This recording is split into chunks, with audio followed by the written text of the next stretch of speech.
A new study suggests that Facebook is going to lose 80% of its users within a few years. This is a study called Epidemiological Modeling of Online Social Network Dynamics by John Canarella and Joshua Speckler. And the analysis here is that we're going to link to the paper, the entire paper, on the YouTube video. But if you want to skip reading the paper, or you just want to kind of hear about it now, which makes sense, the researchers used Google Trend data to relate the search terms MySpace and Facebook and saw how MySpace searches correlated with the demise of MySpace, and are seeing similar trends so far in searches for Facebook. And what they are assessing, what they are extrapolating from that, is that we can expect the same trend, a significant drop-off in interest and users of Facebook over the next few years.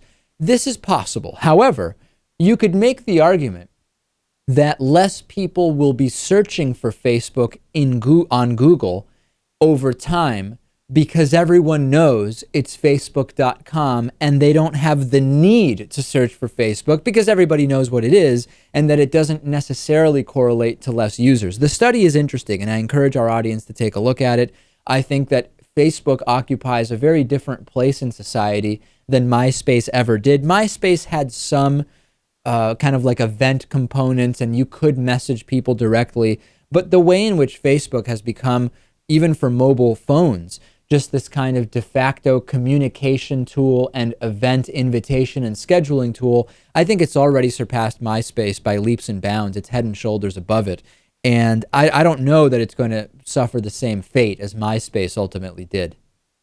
Yeah, it's a completely different situation. You have way more users. You have, like you said, more people who are just aware of it. Most people are aware of it. There's no need to search for it. The way the study was conducted seems completely faulty to me, and it really makes no sense. You could also argue, for better or worse, that Facebook has users way more trapped than MySpace did. Many individuals that I'm in touch with, I never even bother to ask them for their email address, which may or may not be listed in their Facebook profile, because either I initially contacted them on Facebook or vice versa, and that's just the default, even as an alternative to text messaging in many cases. So I think that Facebook is just occupying a completely different place.